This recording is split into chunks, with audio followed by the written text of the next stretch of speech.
Battery's dead.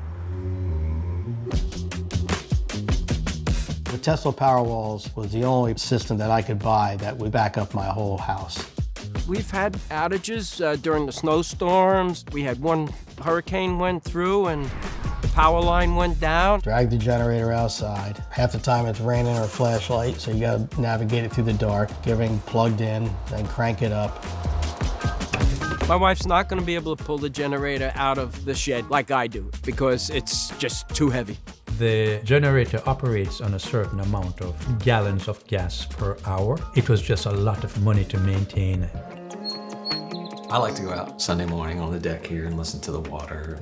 Every Sunday at 10:15, his diesel mammoth generator trips over and goes for 15 minutes and just blares. I'm like, there's no noise from the Powerwall, not even a buzz. So right now, as we're speaking, we lost power. And if you notice, there was no glitch. The clock doesn't even reset on the appliances. You don't even know that it's happened until you get the notification that you're running off the Powerwall.